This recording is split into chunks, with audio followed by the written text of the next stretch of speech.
உலகிலே ரொம்பவும் ஆச்சரியமான, ரொம்பவுமே அழகான, நம்மள மிரள வைக்கிற மாதிரி அழகான கட்டிடக்கலையில் உள்ள எந்த ஒரு பிரம்மாண்ட பிரிட்ஜுகளை பற்றி தான் பார்க்க போகிறோம். இதெல்லாம் பார்க்குறப்ப சும்மா சங்கர் பட எஃபெக்டில் உங்களை எடுத்துகிட்டு போவோம்.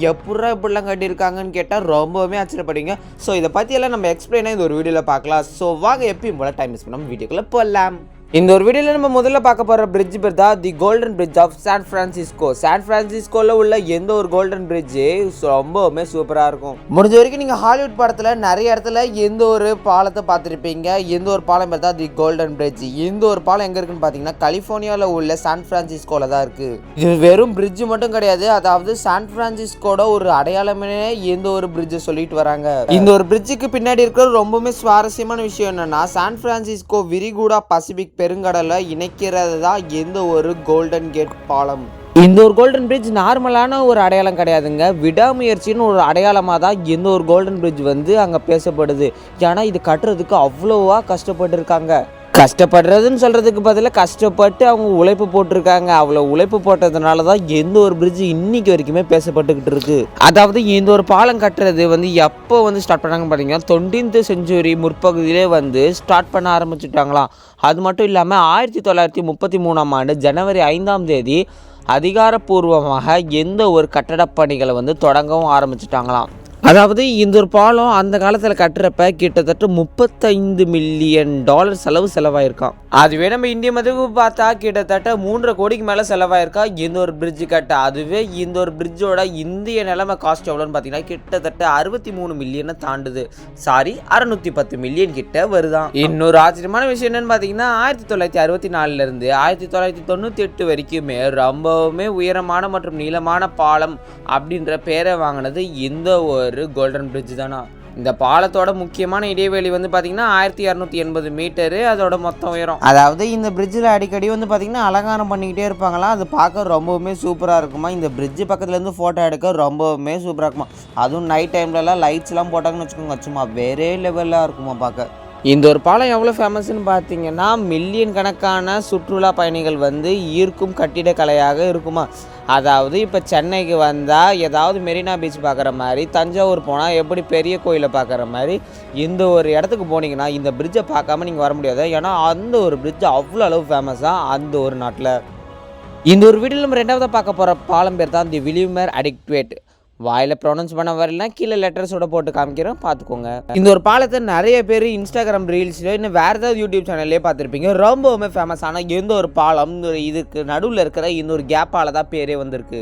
இந்த ஒரு பாலத்துக்கு இன்னொரு பேருமே இருக்குது, அதுதான் தண்ணீர் பாலம். இது எங்கே இருக்குன்னு பார்த்தீங்கன்னா நெதர்லாண்டில் ஹடார்க்விக்கி அப்படின்ற ஒரு இடத்துல தான் இருக்குது. அதாவது இந்த ஒரு பாலத்தில் நடுவில் போட்டு போகிறதுக்காக வழி விட்டுருப்பாங்க. அதே சமயம் இந்த இடத்துல போகிற கார்கள் வந்து அடியில் வந்து ஒரு சப்வே மாதிரி ஒன்று கிரியேட் பண்ணியிருப்பாங்க. இது மூலமாக மேலேருந்து பார்க்குறப்ப போகிற வர கார் அப்படி மறைஞ்சு போகிற மாதிரியே இருக்கும். இந்த ஒரு பாலத்தை கட்ட எப்பயோ ஸ்டார்ட் பண்ணியிருந்தாலும் 2002 தான் இந்த ஒரு பாலத்தை வந்து ஓப்பன் பண்ணியிருக்காங்க. கப்பலுக்கு வழி விட்டு கார் போகணும்னா அது இந்த ஒரு பிரிட்ஜில் தான் முடியும். அதுதான் இந்த ஒரு நீர் பாலம். நீங்கள் டக்குன்னு கேட்கலாம், அதாவது தண்ணி வந்து திடீர்னு ரொம்ப வழிய ஆரம்பிச்சிச்சு, அதாவது ஓவர்ஃப்ளோ ஆகிடுச்சுன்னா அந்த ரோட்டுக்கிட்ட தண்ணி வந்துடாதான்னு கேட்பீங்க. அப்படியெல்லாம் வராது. அதுக்கேற்ற மாதிரி தான் சேஃப்டி பண்ணி வச்சுருக்காங்க. இந்த ஒரு பாலத்தை கட்ட கிட்டத்தட்ட 22,000 cubic metres of concrete plus ஸ்டீலை வந்து யூஸ் பண்ணியிருக்காங்களாம் எந்த ஒரு பயங்கரமான பிரிட்ஜை கட்ட. ஸோ இந்த ஒரு பாலம் இன்றைக்கி வரைக்குமே நீங்கள் பார்த்துருக்கீங்க. அதை பற்றி யாருக்கும் தெரியலனா இதை எல்லாருக்கும் சொல்லுங்கள், எனக்கு தெரியும், நான் இந்த யூடியூப் சேனலில் பார்த்துருக்கேன் அப்படின்னு. ஏன்னா நீங்கள் ஒரு விஷயமும் தெரிஞ்சுக்க உங்களுக்கு ரொம்பவே இன்ட்ரெஸ்ட் அண்ட் ஆர்வம் அதிகம். என்னைக்காவது நெதர்லாண்டு போயே ஆகணும், அந்த இடத்த நான் சுற்றி பார்த்தே ஆகணும்னா உங்களுக்கு ஒரு நல்ல சாய்ஸ் தான் இந்த ஒரு நெதர்லாண்டு ஏரியா. ஏன்னா இந்த ஒரு ஏரியா பார்க்க ரொம்பவுமே அழகான அட்ராக்டிவாக இருக்கும். மறக்காமல் இந்த ஒரு பிரிட்ஜையும் போயிட்டு சுற்றி பாருங்கள். ஏன்னா அது அவ்வளோ அளவு ஃபேமஸான இந்த ஒரு பிரிட்ஜு பார்க்க ரொம்பவுமே மஜாவாக இருக்கும்.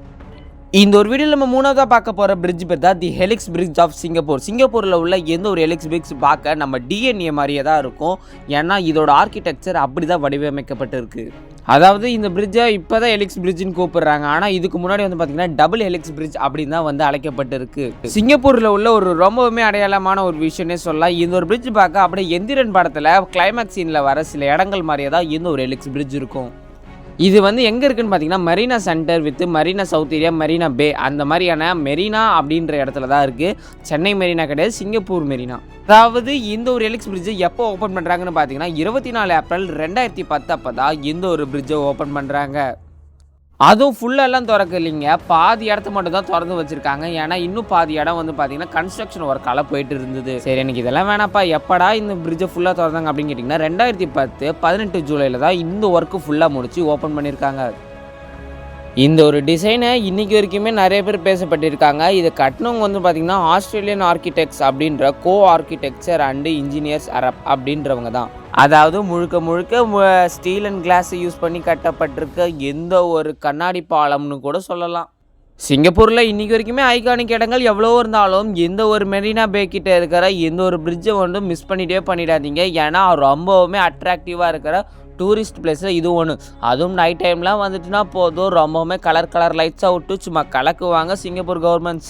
சிங்கப்பூரை பற்றி நார்மலாகவே நீட் அண்ட் க்ளீனாக இருக்கும். அதுவும் இந்த இடம்லாம் வந்து பார்த்திங்கன்னா சும்மா வேறே லெவல் மாதிரி இருக்கும். ஏதோ வாய்க்கு வந்ததை சொல்கிறேன்னு நினைக்காதீங்க, நீங்கள் கூட அந்த இடத்துக்கு போனீங்கன்னா போய் பாருங்கள். சிங்கப்பூரில் இருக்கிற அந்த ஒரு பிரிட்ஜ் வந்து வேறு லெவலில் தான். இந்த பிரிட்ஜில் பார்த்திங்கன்னா கிட்டத்தட்ட 650 டன்ஸ் ஆஃப் டூப்ளெக்ஸ் ஸ்டெயின்லெஸ் ஸ்டீலை யூஸ் பண்ணியிருக்காங்க. அது மட்டும் இல்லாமல் 1000 டன்ஸ் ஆஃப் கார்பன் ஸ்டீலும் யூஸ் பண்ணியிருக்காங்க ஃபார் டெம்பரரி ஸ்ட்ரக்சருக்கு. இந்த ஒரு பிரிட்ஜை கட்டுறதுக்கு ஒத்த காலில் நின்று இருக்காங்க சிங்கப்பூர் கவர்மெண்ட் போல். ஏன்னா இந்த ஒரு பிரிட்ஜோட ஸ்டைலில் அவ்வளோ அளவு அழகாக இருக்குது. இந்த நைட் டைமில் பார்த்தீங்கன்னா சும்மா பயங்கரமாக இருக்கும். ஸோ அவ்வளோ அளவு கஷ்டப்பட்டதுனால தான் இன்றைக்கி இந்த பிரிட்ஜுக்கு இவ்வளோ பெரிய பேர் வந்திருக்கு. இந்த பிரிட்ஜோட கன்ஸ்ட்ரக்ஷன் வந்து பார்த்திங்கன்னா 2007 ஸ்டார்ட் ஆகிடுச்சு. ஆனால் இது எப்போ முடிச்சிருக்காங்கன்னு பார்த்தீங்கன்னா 2010 அப்போ தான் முடிச்சிருக்காங்க. இந்த ஒரு வீடியோவில் நம்ம அடுத்ததாக பார்க்க போகிற ஒரு பெரிய பிரிட்ஜு, ரொம்பவுமே சுவாரஸ்யமான பிரிட்ஜ்னா அது இந்த ஒரு வாஸ்கோ ட காமா பிரிட்ஜ் தான். ஏன்டா இந்த பேர் ரொம்ப வித்தியாசமாக இருக்குது அப்படின்னு கேட்டிங்கன்னா நான் இது கடைசியில் சொல்கிறேன். இந்த ஒரு பிரிட்ஜ் டைப் எப்படி இருக்குன்னு பார்த்தீங்கன்னா, அதாவது ஒரு பெரிய தூண், அந்த தூண்லேருந்து வர கேபிள்ஸ் தான் இந்த ஒரு பாலத்தை வந்து தூக்கி பிடிச்சிட்டு இருக்க மாதிரி இருக்கும். இந்த ஒரு பிரிட்ஜை நீங்கள் சாதாரணமாக இடம் போட்டுறாதீங்க. இந்த யூரோப்லேயே உள்ள ரொம்பவுமே செகண்ட் லார்ஜஸ்ட் பிரிட்ஜ் தான் அது இந்த ஒரு பிரிட்ஜு தான் பேர் வாங்கியிருக்கு. அப்போ யூரோப்பில் உள்ள பெரிய பிரிட்ஜு ஃபஸ்ட்டு பிரிட்ஜ் எது அப்படின்னு கேட்டிங்கன்னா கிரிமன் பிரிட்ஜ் அப்படின்னு ஒன்று இருக்குது. அதுதான் ஃபஸ்ட்டு ஒன்றா. இந்த ஒரு பிரிட்ஜுக்கு லிப்சன் 25D ஆல்பில் பிரிட்ஜுன்னு கூட சொல்லி வச்சுருக்காங்க.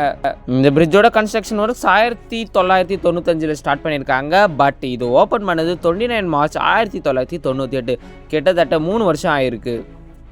தி வேர்ல்டு ஃபேர் அப்படின்னு ஒன்று வைப்பாங்க. அதில் 500வது சென்ச்சுரியை வந்து Vasco da Gama sea route of Europe to India அப்படின்ற இந்த ஒரு லைனை வச்சு தான் கொண்டாடுறாங்களா இந்த ஒரு பிரிட்ஜை. இந்த ஒரு பிரிட்ஜை கட்ட நார்மலாக நம்மளுக்கு 100-200 பேரில் செலவாளிங்க. கிட்டத்தட்ட 3000 மேலே 3000லேருந்து 4000 வரைக்குமே ஒர்க்கர்ஸ் வந்து வேலை செஞ்சுருக்காங்க. அது மட்டும் இல்லாமல் $1.3 பில்லியன் அளவு செலவாயிருக்கு. 1.3 பில்லியனா கிட்டத்தட்ட 100 கோடியை தாண்டி இருக்கு. அது மட்டும் இல்லாமல் இந்த பாலத்தில் போனோம்னா நீங்கள் 75 கிலோமீட்டர் ஸ்பீடில் தான் போய் ஆகணும் பர் ஹவருக்கு. அது மட்டும் இல்லாமல் இந்த பிரிட்ஜில் போயிடுறப்ப நீங்கள் அப்படியே வெளியில் பார்த்தீங்கன்னா ரொம்பவுமே சின்னதாக தெரியும். இந்த பிரிட்ஜ் பார்க்க ரொம்பவுமே ப்ராடாக தெரியும். அதுவும் மழைக்காலங்கள் மற்றும் புகை காலங்கள் மற்றும் ரெயின் காலங்கள்லாம் பார்த்தீங்கன்னா ஸ்பீட் கிலோமீட்டர் வந்து குறையுமா, அதாவது 56 கிலோமீட்டரில் தான் நீங்கள் போய் ஆகணுமா. அது மட்டும் இல்லாமல் 6 ரோடு லேண்ட்ஸ் இதில் இருக்கான். சரி, ஓகே, இந்த வீடியோ முடிஞ்சிருச்சு. இந்த பிரிட்ஜை பற்றி ஏதாவது ஒரு விஷயத்தை புதுசாக கற்றுருப்பீங்கன்னு நினைக்கிறேன். இந்த வீடியோ பற்றி லைக் பண்ணி ஷேர் பண்ணி மறக்காமல் நம்ம சேனல் சப்ஸ்கிரைப் பண்ணுறாங்க. நாங்கள் போகிற அடுத்தடுத்து இன்ஃபர்மேட்டிவான மற்றும் யூஸ்ஃபுல் வீடியோஸ் உங்களுக்கு தேடி வரும். இன்னும் சூப்பரான பை. See you.